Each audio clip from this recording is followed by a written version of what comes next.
प्रकाश का परावर्तन तथा अपवर्तन। देखो, प्रकाश का जो पार्ट है क्लास 10th में अध्ययन में, इसमें प्रकाश का परावर्तन और अपवर्तन को समझे। सबसे पहले बोर्ड एग्जाम स्पेशल है, रिवीजन नोट्स इसमें दिए गए हैं। तो यहाँ पर देखिए, सबसे पहले प्रकाश का जो परावर्तन होता है उसका चित्र दे रखा है कि यहाँ पर एक आपतित किरण है, आने वाली किरण, और एक परावर्तित किरण है जिसको निर्गत किरण बोलते हैं, या आपतित किरण आने वाली किरण। और ये एक पृथ्वीकारी सतह पर पड़ रही है जिसको हम बोलते हैं तल। और ये इसको बीच में यदि लंबवत एक रेखा खींच दिया तो इसको अभिलंब बोलते हैं। या आने वाला कोण कोण आई हो गया, आपतन कोण, ये परावर्तन कोण आर है। इस प्रकार से एक डायग्राम बनाया गया है, ये प्रकाश का परावर्तन को समझाता है। तो प्रकाश क्या है और हम वस्तुएं कैसे देखते हैं, तो इसके बारे में समझेंगे प्रकाश क्या चीज होती है।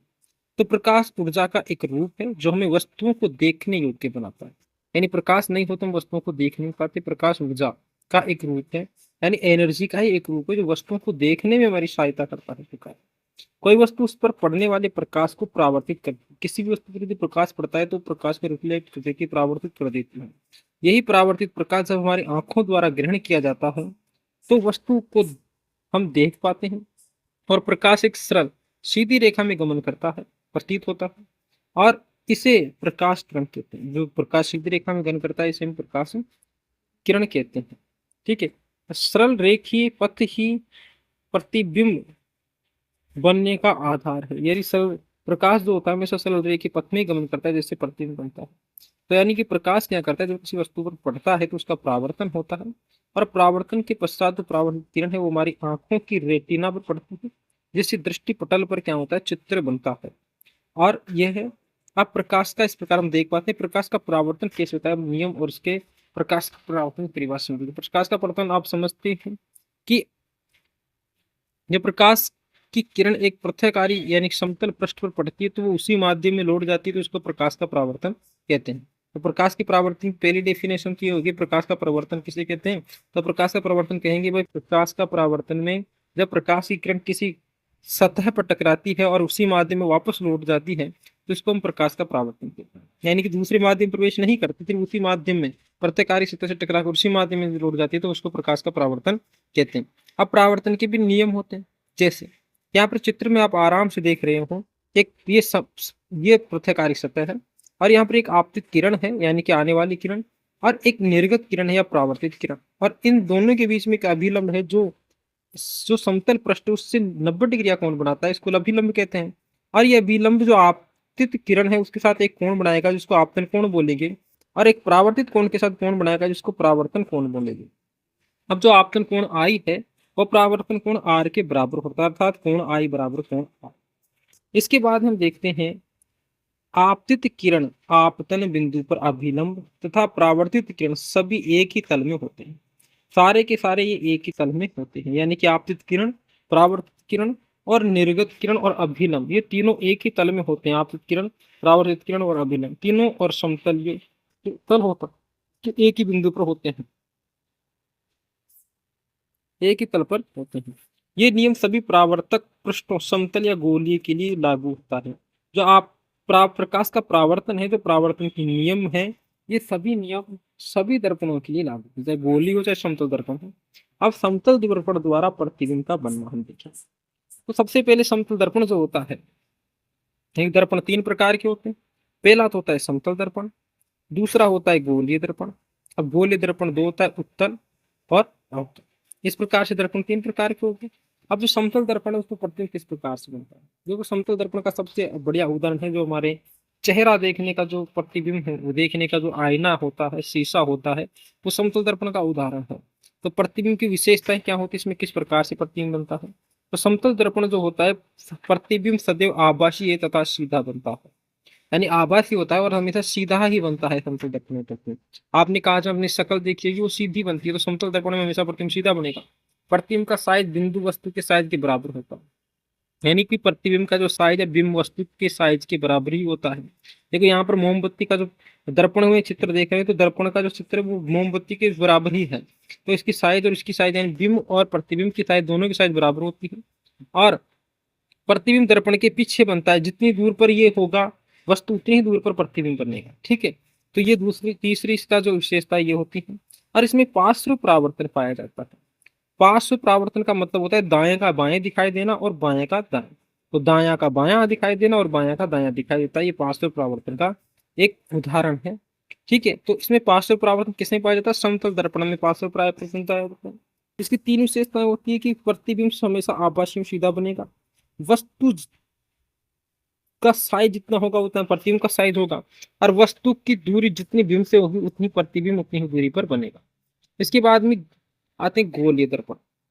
अब जो स्फेरिकल मिरर होते हैं, ऐसे दर्पण जिनका परावर्तन पृष्ठ गोलीय हो, गोलीय दर्पण कहलाते हैं। यानी जो परावर्तक पृष्ठ है जहां पर प्रकाश की किरण पड़ेगी, वो परावर्तक पृष्ठ कैसा होना चाहिए? गोलीय होना चाहिए। देखो ये गोलीय दर्पण है, यहाँ पर परावर्तक पृष्ठ एक तरफ पॉलिश कर दी तो यहाँ पर प्रकाश की किरण पड़ेगी, तो परावर्तक पृष्ठ क्या है? गोलीय है, उनको गोलीय दर्पण कहते हैं। ये दो प्रकार के होते हैं, एक तो अवतल दर्पण और एक होता है उत्तल दर्पण। जो अवतल दर्पण और एक उत्तल दर्पण होता है, अवतल दर्पण जो होता है उसमें जो धसा हुआ भाग है वो परावर्तक पृष्ठ का कार्य करता है, जबकि उत्तल दर्पण में जो उभरा हुआ भाग है वो परावर्तक पृष्ठ का कार्य करता है।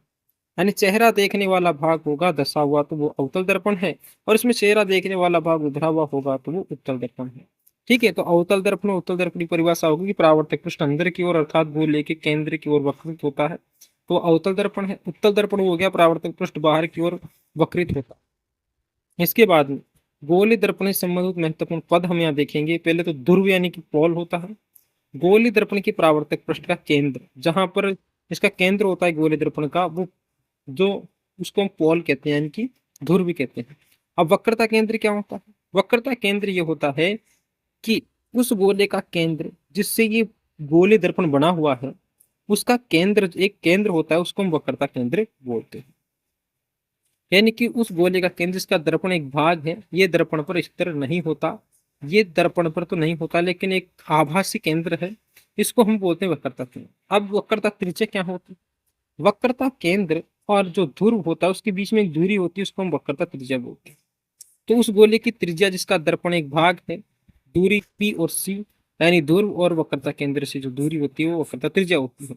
इसके बाद में आता है मुख्य अक्ष। मुख्य अक्ष क्या है? एक काल्पनिक रेखा है जो ध्रुव और वक्रता केंद्र से निकलती हुई सीधी जाती है, इसको हम बोलते हैं मुख्य अक्ष बोला जाता है। ये मुख्य अक्ष यानी ध्रुव P तथा वक्रता केंद्र C से गुजरने वाली एक आभासीय सीधी रेखा होती है, इसको हम क्या बोलते हैं? मुख्य अक्ष बोला जाता है। तो मुख्य अक्ष कौन सा है इसमें? तो ये मुख्य अक्ष ये वाला है। ठीक है, अब यहाँ पर हमारे पास ये चीजें हो गई। अब इसमें बाद में आता है मुख्य फोकस और फोकस दूरियां क्या क्या होती है। तो हमें दर्पणों से संबंधित परिभाषाएं पढ़ेंगे। अब मुख्य फोकस क्या होता है, यानी इसको पी से एफ से व्यक्त करते हैं मुख्य फोकस को। और मुख्य फोकस वो चीज होती है कि हम यहाँ पर किरणों को गुजारेंगे और उससे मुख्य फोकस का पता करें। तो मुख्य फोकस जब किसी दर्पण पर प्रकाश की किरणें पड़ती है और पड़ने के बाद भी जहां पर वो केंद्रित होती प्रतीत होती है या इकट्ठी होती है, उसको मुख्य फोकस बोलते हैं। ठीक है, जैसे कि यहाँ पर एक अवतल दर्पण पर क्या हो रहा है? प्रकाशीय किरणें, समांतर प्रकाशीय किरणें, मुख्य अक्ष के समांतर प्रकाश के आने वाली किरणें जिस केंद्र पर फोकसित होती है उसको मुख्य फोकस बोला जाता है। तो मुख्य अक्ष के समांतर किरणें परावर्तन के पश्चात जिस बिंदु पर मिलती है, अवतल मिलती हुई प्रतीत होती है। देखो अवतल दर्पण में तो मिलती है और उत्तल दर्पण में मिलती प्रतीत होती है, तो उसको हम जहां पर ये मिलती प्रतीत होती है उसी को मुख्य फोकस कहते हैं और उसको ऐप से व्यक्त करते हैं। इसके बाद में आता है हमारे पास फोकस दूरी क्या होती है? एफ। तो फोकस दूरी ध्रुव पी तथा मुख्य फोकस एफ के बीच की दूरी फोकस दूरी कहलाती है। ठीक है, यानी कि देखो फोकस दूरी की हम देखेंगे यहाँ पर फोकस दूरी कौन सी है।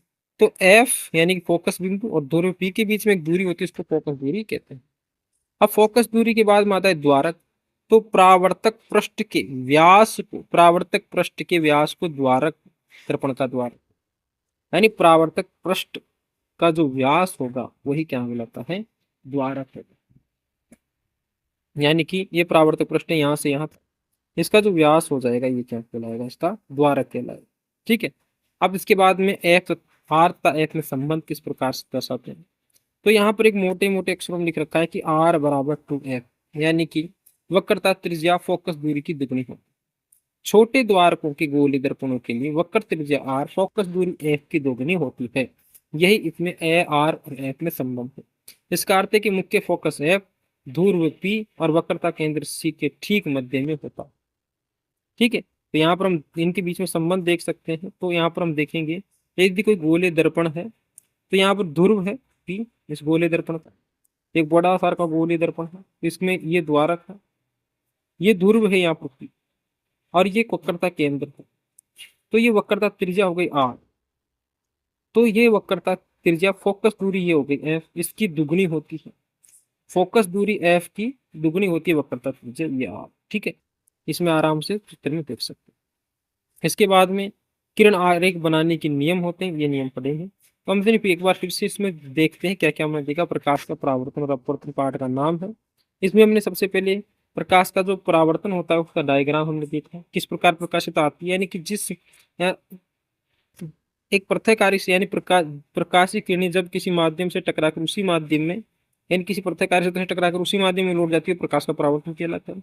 अब प्रकाश क्या है पहले तो, और हम वस्तुएं कैसे देखते हैं। तो प्रकाश एक ऊर्जा का रूप है जो हमें वस्तुओं को देखने के योग्य बनाता है। प्रकाश से हमें वस्तु दिखाई देती है। जब प्रकाश किसी वस्तु पर टकराता है तो परावर्तन होकर वो किरण हमारे आंखों पर पड़ती है और रेटिना को उत्तेजित करती है, जिससे उसका चित्र बनता है और वो हमें दिखाई देने लगती है। प्रकाश एक सरल रेखा में गमन करता है या प्रतीत होता है गमन करता हुआ, इसे प्रकाश किरण कहते हैं। और प्रतिबिंब सिर्फ सरल रेखा में गमन करने पर ही बनेगा। प्रकाश का परावर्तन जो होता है उस क्या होता है, जब प्रकाश किरण एक माध्यम में आती है, पृथ्वीकारी सतह से टकरा के उसी माध्यम में लौट जाती है, उसको प्रकाश का परावर्तन कहते हैं। इसके नियम हमने देखे हैं। यहाँ पर प्रकाश के परावर्तन के दो नियम होते हैं। ठीक है, इसके बाद में गोले दर्पण जो हमने प्रकार, गोले दर्पण के प्रकार देखे हैं। समतल दर्पण देखा है, समतल दर्पण द्वारा प्रतिबिंब बनना, और गोले दर्पणों के प्रकार हमने देखे। गोले दर्पणों संबंधित परिभाषा हमने देखी है। इसके बाद में किरण आरेख भी देखेंगे और किरण आरेखों के नियम होंगे।